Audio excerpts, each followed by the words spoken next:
How's everybody? Well, it's good to be in game week. You know, we've got a lot of new faces around here, new players, trying to teach guys how to prepare for a game, how important now the next step is to what we do of, you know, the mental preparation, the mental practice. We just went into one reel, just making calls and getting guys to understand how to really get ready to play a game. It's not just physical on the field, but it's also mental, quite a bit of mental between now and the game. Can eliminate a lot of errors in the game, help a guy go in the game with more confidence, better understanding of what he's supposed to do, and go play fast and be able to sustain that and play with a lot of discipline for, you know, the entire game. So, you know, this week we've gradually improved. I think one of the big things that you get concerned about is getting the team back, getting their players back, getting their legs back, and that's, you know, part of the reason for going inside, try to get out of the heat a little bit so the guys have a better chance to recover, but that's also something that's important from their standpoint, a part of preparation to take care of themselves and do the things they need to recover, whether it's, you know, rest, eat correctly, do the cold tubs after practice or whatever it is. So, you know, we got another day of preparation tomorrow. Sure we can use, you know, every bit of it. There's a lot of situations that you try to cover for a first game, whether it's special teams, offense, defense, that we try to do in these last 2 days. So still a lot to learn for a lot of these players in these next couple practices. Starting right with Ben. Jonah Williams comes across as a guy who's very detail-oriented. Can you think of some ways that he might have improved that we might not recognize just layman's eyes? Well, I think Jonah played really well for us last year. I think he's a very conscientious guy. He's one of those guys that's a perfectionist in terms of he wants to be the best player, and he's one of the guys that's willing to do the things that you have to do to be the best player. And that attention to detail that he has comes from pride in performance, and he's really a perfectionist. So I don't know if there's any specific thing, but I know he's a hard worker. He works hard every day, tries to get better at his technique, and he's a very bright guy, so he has a very good understanding of what we expect him to do. Right in the middle with Michael. How much progress have you seen from this secondary from the beginning of camp to now? Well, I think a lot of progress has been made. I think, you know, we got a lot of new faces. Guys have to learn how to play together, which they've made improvement in. Communication is something that we've improved dramatically. So, you know, I don't think that we'll know exactly how they're able to perform until they go out there and make the adjustments that they need to make and see if we can make the plays that we need to make. But I've been, you know, not satisfied with the progress, but certainly pleased with the improvement that we've been able to make. Back on the right with Charlie.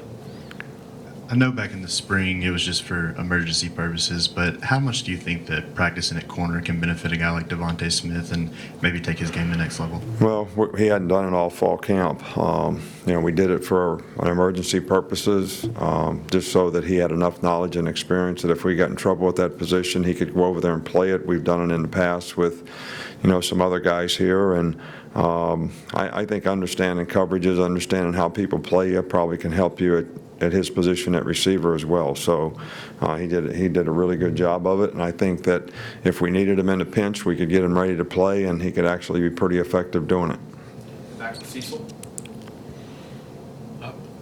Coach, we really hadn't asked since the second scrimmage. How has the communication been? You have two new coordinators from upstairs, sideline, and could you go over, I'm sure you've done it, but Mike will be upstairs and Dan downstairs on the field. Is that the plan offensively? That's the way, look, I allow the coordinators and give them an opportunity to do it the way they think is most effective for them. Mike's been a coordinator a lot. He's been in the press box. We've got other good coaches who have experience on the field, so I'm fine with that. You know, Tasha's going to be on the field, and Pete will be in the press box. So, you know, I think it's just as important to get good information during the game and have people that get good information. So, you know, there's good and bad in both. I always wanted to be in the press box. I probably told you this story before when I was a coordinator. And then when I worked for Belichick in Cleveland, he said, you know, you put all the stuff in, you're with the players, you talk to them all the time, you got to be on the sidelines and make, you know, adjustments during the game. You're the only guy that can, you know, communicate with every group. So it was a lot harder in the beginning because you couldn't sit around and look at your sheet of paper and figure out what you wanted to call. You had to know what you wanted to call in every situation in the game. And I think that takes a little getting used to and a little experience. But in the 2 scrimmages that we have not had issues in communication at all. 2 more, Coach. Alex on the right. Where has Savion kind of made the most progress, you know, since he's been here? And what do you think about putting him out? I mean, obviously, as a cornerback, a lot of times they're out on an island. What do you think how do you think he'll respond? Well, you know, I'm happy with the progress that he's made here. He's a hard worker. He's physical. He's fast. I think, you know, consistency in his technique. When he plays good technique, he really is an effective player. Sometimes if he gets lax in his technique, you know, he struggles a little more. So I think that's probably true with every player, you know, in the secondary. But he's done a nice job, and I'm encouraged with his improvement. His maturity helps us. We got such a young group of guys. The fact that he's, you know, played a little more, been involved in college football before, I think that's all something that's really benefited him. Coach, we'll wrap up at the back with Ryder.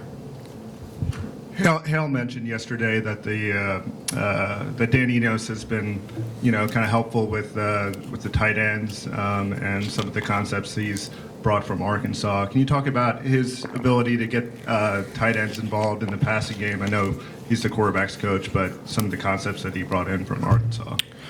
Yeah, I really like Dan. You know, we struggled sometimes when we played against him when he was at Arkansas, and I think what he does a great job with the tight ends is, you know, they're the hardest guys to find sometimes on play action passes and things like that. So, and I think he's a very bright guy, and he's been great soldier in terms of helping develop our quarterbacks and adding some really good concepts to the passing game. So, you know, I'm always for throwing it to the tight ends. You know, we recruit guys that can run, you know, 10, 400 meters and, you know, take the ball. Nobody can tackle them, but all you guys in the press, you always want to see the tight end get the ball. So we'll throw it to him and see how fast he can run. All right, thanks.